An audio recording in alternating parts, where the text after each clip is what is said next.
Hello दोस्तों, लेकर आ गया हूँ आपके लिए एक और मूवी। इस मूवी की कहानी है एक मासूम सी दिखने वाली लड़की पर। इस मूवी की शुरुआत होती है सिथ नाम के एक आदमी से, जो कि एनिमल कंट्रोल डिपार्टमेंट में काम करता था। सिथ अपनी ही दुनिया में बहुत खुश होता है और वो एक शांत आदमी था, जिस वजह से उसके ज्यादा फ्रेंड्स नहीं होते हैं। एक दिन वो ऑफिस से घर जा रहा था। उसी वक्त बस में उसे एक हॉली नाम की लड़की दिखाई देती है। सिथ अपनी सीट से उठकर हॉली के पास जाता है, लेकिन हॉली सिथ को नहीं पहचानती है। सिथ उसे बताता है वो दोनों हाई स्कूल में एक साथ पढ़ते थे, लेकिन वो सब हॉली को बिल्कुल याद नहीं होता है। यहीं पर सिथ हॉली से डायरी के बारे में पूछता है, जिसे हॉली ने अपने हाथों में पकड़ रखी थी। सिथ के पूछने पर हॉली उसे बताती है वो अपनी डेली की एक्टिविटीज इस डायरी में लिखती है, ताकि वो बाद में इसे पढ़कर खुश हो सके। हॉली उसे बताती है वो एक रेस्टोरेंट में काम करती है।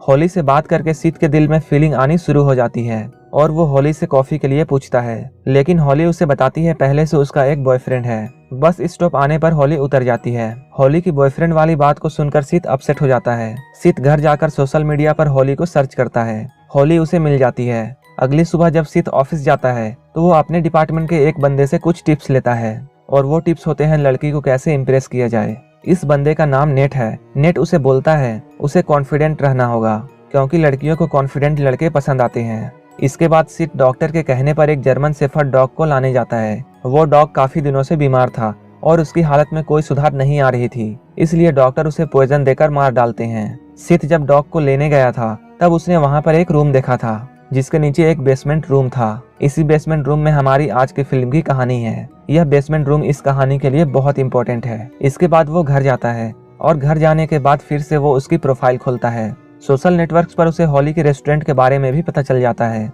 अगले ही दिन वो रेस्टोरेंट में पहुंच जाता है और हॉली को वो एक कॉन्सर्ट पर चलने के लिए पूछता है। सिथ के बार बार कहने की वजह से हॉली उसे बिल्कुल मना कर देती है, लेकिन जब हॉली रात को अपने घर जा रही होती है तब उसे ऐसा लगता है जैसे कोई उसे फॉलो कर रहा है। जब वह पीछे मुड़कर देखती है तो उसे कोई भी दिखाई नहीं देता है, लेकिन हम देखते हैं सिथ उसका पीछा कर रहा है। ये सब सिथ उसका एड्रेस जानने के लिए कर रहा था। इसके बाद हॉली अपने अपार्टमेंट में पहुंच जाती है, जहां उसकी बेस्ट फ्रेंड क्लेयर भी होती है। यहीं पर हॉली के पास एरिक का कॉल आता है, जो कि हॉली का बॉयफ्रेंड है। उसने बहुत पी रखी थी, इसलिए वो अच्छी तरह से बात नहीं कर पाता है। तब हॉली गुस्सा होकर कॉल कट कर देती है। अगले ही दिन कोई हॉली के लिए उसके रेस्टोरेंट में फ्लावर्स भेजता है। हॉली को ऐसा लगता है जैसे ये सब एरिक कर रहा है पिछली रात की गलती के लिए, लेकिन जब वो एरिक से मिलती है और इन फ्लावर्स के बारे में पूछती है तब उसे पता चलता है कि इन फ्लावर्स को एरिक ने नहीं भेजा है, बल्कि सिथ ने भेजे थे। तभी सिथ भी हॉली का पीछा करते हुए वहां आ जाता है, जो कि उसे फ्लावर्स भेजने के बारे में बताता है। लेकिन इस बात पर हॉली को बहुत गुस्सा आता है और वो सिथ को वहां से जाने के लिए कहती है। लेकिन तभी एरिक वहां आकर सिथ को मारने लगता है और इसी बीच हॉली की डायरी वहीं पर गिर जाती है। उन दोनों के जाने के बाद सिथ उस डायरी को अपने घर लाकर पढ़ता है। उस डायरी को पढ़कर सिथ को हॉली का एक डार्क सीक्रेट पता चलता है, जिसके बाद वो एक प्लान बनाता है। अगले ही दिन वो अपने ऑफिस में पहुंचकर बेसमेंट में जाता है और वहां एक केज तैयार करता है। साथ में वो मेडिकल डिपार्टमेंट से एनिमल्स को पैरालाइज करने वाला एक मेडिसिन भी चुरा लेता है। इसके बाद वो रात में हॉली का अपार्टमेंट पहुंच जाता है और उसे पैरालाइज करने वाले इंजेक्शन दे देता है। इसके बाद उसे किडनैप करके एक बॉक्स में डालकर अपने ऑफिस के बेसमेंट में ले आता है और वो उस केज में हॉली को बंद कर देता है। जब हॉली को होश आता है तब वो अपने आप को केज में पाती है। तब उसके होश उड़ जाते हैं। वो उस केज से निकलने की नाकाम कोशिश करती है। हॉली को कई दिन बीत जाते हैं उस केज में। एक रात जब सिथ हॉली के पास जाता है तब हॉली उससे पूछती है उसने उसे केज में क्यों बंद किया है, क्या तुम मुझे मारना चाहते हो? ये सुनकर सिथ हॉली से कहता है वो उसे मारने नहीं बल्कि बचाने लाया है, क्योंकि मुझे तुमसे प्यार हो गया था और अब तुम यहीं मेरे पास रहोगी। हॉली से बात करने के बाद सिथ वहां से जाने लगता है, लेकिन उसी वक्त बेसमेंट से निकलते हुए उसे नेट देख लेता है। लेकिन सिथ यहाँ पर बहाना बना देता है और आसानी से बच जाता है। सिथ के जाने के बाद हॉली को अपनी बेस्ट फ्रेंड वहां पर दिखाई देती है, जिससे वो बातें करती है। अगले ही दिन सिथ हॉली की डायरी को लेकर हॉली के पास आता है और उससे उसकी बेस्ट फ्रेंड क्लेयर के बारे में पूछता है, लेकिन हॉली यहाँ पर साफ मना कर देती है। वो किसी भी क्लेयर को नहीं जानती है। इसी बीच सिथ को वहां पर दो लोगों की आवाजें सुनाई देती हैं। दो आवाजों को सुनकर सिथ हॉली से पूछता है क्या क्लेयर अभी भी यहीं पर है, लेकिन हॉली उसे कहती है ऐसा कुछ नहीं है।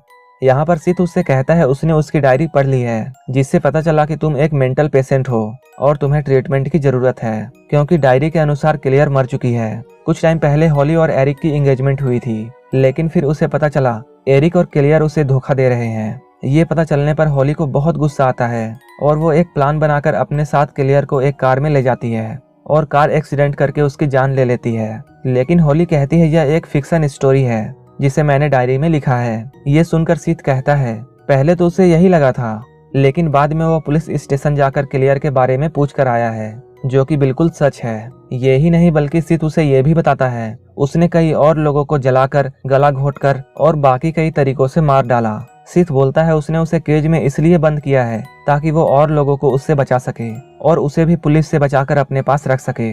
और अगले दिन जब सीथ होली के पास आता है, होली उससे प्यार भरी बातें करके उससे नाटक करती है। वो उससे बोलती है वो उससे प्यार करने लगी है। होली सीथ से कुछ खाने के लिए मांगती है क्योंकि कई दिनों से उसे थोड़ा खाना मिला था, लेकिन खाने के लिए सीथ मना कर देता है। यह सुनकर होली को गुस्सा आता है और वो अपना सिर केज में मारती है और अपने आप को घायल कर लेती है, जिस वजह से सीथ को उसके लिए खाना लाने के लिए जाना पड़ता है। लेकिन इसी बीच बेसमेंट से निकलते हुए उसे नेट देख लेता है, जो कि सीथ के जाने के बाद जब वो बेसमेंट में जाकर देखता है तो केज के अंदर वो होली को पाता है। होली नेट को लॉक तोड़ने के लिए बोलती है, लेकिन नेट लॉक को तोड़ पाता इससे पहले ही सीथ वहां आ जाता है। होली यहाँ अपने बातों से नेट को मरवा डालती है। होली सीथ से कहकर नेट के बॉडी के छोटे छोटे टुकड़े करवा देती है और उन टुकड़ों को डॉग्स को खिलाने के लिए कहती है ताकि पुलिस को नेट की डेड बॉडी का भी पता ना चले। नेट के गायब होने पर एक डिटेक्टिव इंक्वायरी करने के लिए सीथ के पास आता है। डिटेक्टिव बोलता है उसे उस पर शक है, इसलिए वो शहर से बाहर ना जाए, उनकी नजर उसी पर रहेगी। ये सुनकर सीथ डर जाता है। जब वो होली के पास जाता है तब होली उससे प्यार भरी बातें करती है और वो बोलती है अगर तुम मुझसे प्यार करते तो मुझे इस तरह केज में बंद नहीं करते। सीथ बोलता है वो उससे बहुत प्यार करता है, लेकिन होली सीथ से कहती है अगर तुम मुझसे प्यार करते हो तो अपनी एक उंगली काट कर दिखाओ। तभी सीथ कुछ न सोचते हुए अपनी एक उंगली काट लेता है। वो दर्द से चिल्लाने लगता है। तभी होली अचानक चाकू उठाकर खुद की ही जान लेने को बोलकर उसे ब्लैकमेल करती है। ये देखकर सीथ केज का लॉक खोल देता है, जिसके बाद होली केज से निकलकर सीथ को किस करती है और फिर उसका गला काटकर वहां से चली जाती है। इसके बाद हमें कुछ साल बाद का वक्त दिखाया जाता है जहां होली एरिक के साथ होती है। इसके बाद वो एक वेयर हाउस में जाती है जहां हमें केज के अंदर एक आदमी दिखाई देता है जिसकी हालत काफी बुरी हो चुकी थी, जिसकी एक उंगली भी कटी हुई थी। और यहीं पर यह मूवी खत्म हो जाती है।